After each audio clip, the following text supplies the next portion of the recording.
Hi patrons, Jett Downey here. This weekend I'm going to be the alto soloist for the Schubert Mass in C at Swickley Presbyterian Church.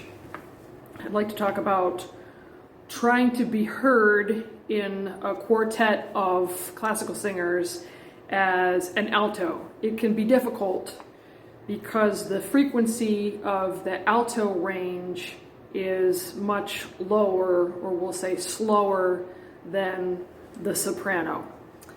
In order to get more into this, I'm going to talk about sound. This is my understanding of sound.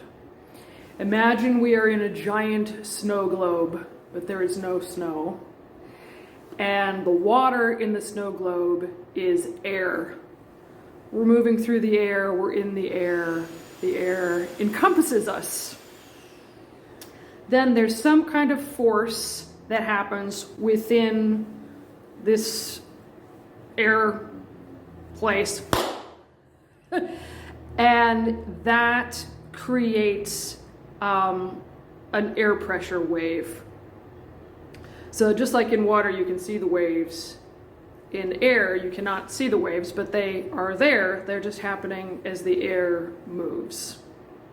So let's say one of these waves hits you, and then the question is, well, how hard did it hit you?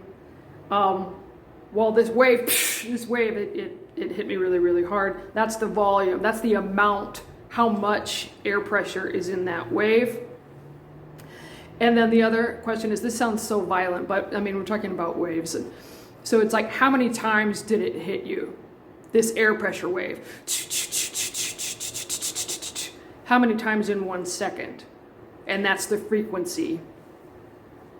So we have volume is like how big was the wave, what was the force of it, and then the frequency is how fast were all these little waves that came from that sound that you generated, how fast were they coming?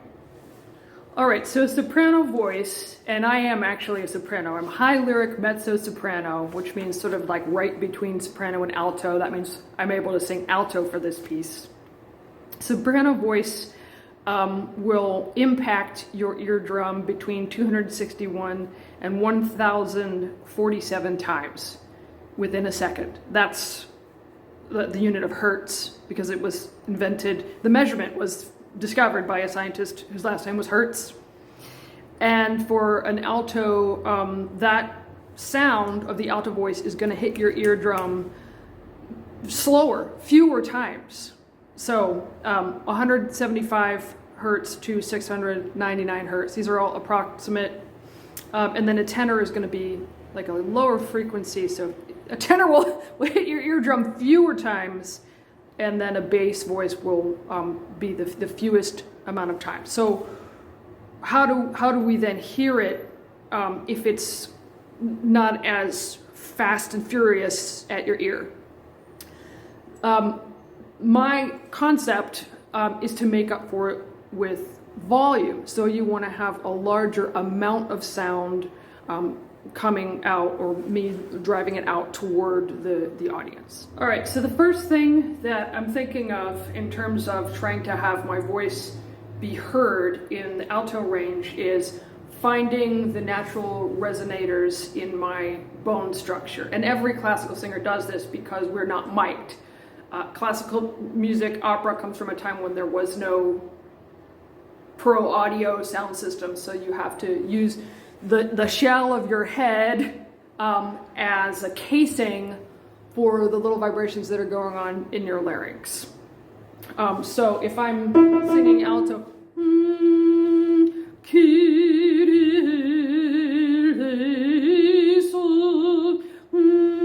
now it's vibrating everywhere. I'm just throwing my voice into the mask of my face, this whole structure, and really everywhere, but I can feel it really here in my nostrils.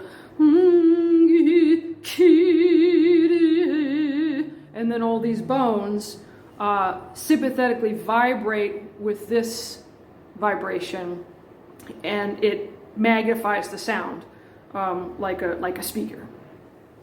All right, so the next thing that you want to do is don't let the sound be stopped, blocked, or interrupted by any other parts of your structure. So this muscle right here, the hyoglossus, I never call it the hyoglossus in voice lessons, I just call it the tongue muscle where you swallow. You want to make sure that you're not kind of trying to be extra loud by holding that muscle and contracting it. You want to actually have a conscious relaxation of that muscle so that it doesn't stop the vibration of your larynx, which, you know, you may think you're making yourself louder, but really it's like putting a pillow on the bass drum of your voice.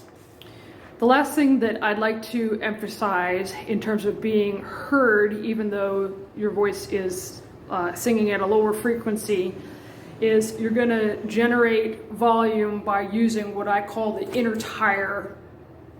And those are the under layer of abs. If you have a six-pack, which I'm sure you do, it's going to involve these muscles right here in the front. But then we also have the muscles that help us turn. Those are the obliques. If I were to throw a little boxing combination, okay, so if I were to do like jab, cross, hook, when I throw that hook, I'm using the muscles on the top layer to push my arm through space, but I'm using the muscles on the bottom layer, and I'd have to throw a hook from the other direction, right, to pull. This way, I'm pulling this way. In any case, that hook, you're using the internal obliques to twist quickly toward yourself. Well, those muscles also control your exhalation. So you want to use them when you're singing in a slow, regulated way that's appropriate to the phrase, but also in a powerful way so that you can generate volume. Now, I have already had people tell me, well, we can hear you. And it's probably because I am so much physically smaller than all these other soloists that I'm going to be singing with. That's just the case. That's how it happened. So I really need to be a powerhouse alto to contribute to this quartet. And I'm really looking forward to it. I'm looking forward to using my best technique to the best of my abilities. And I'm excited to sing the Schubert Mass in C major on Sunday.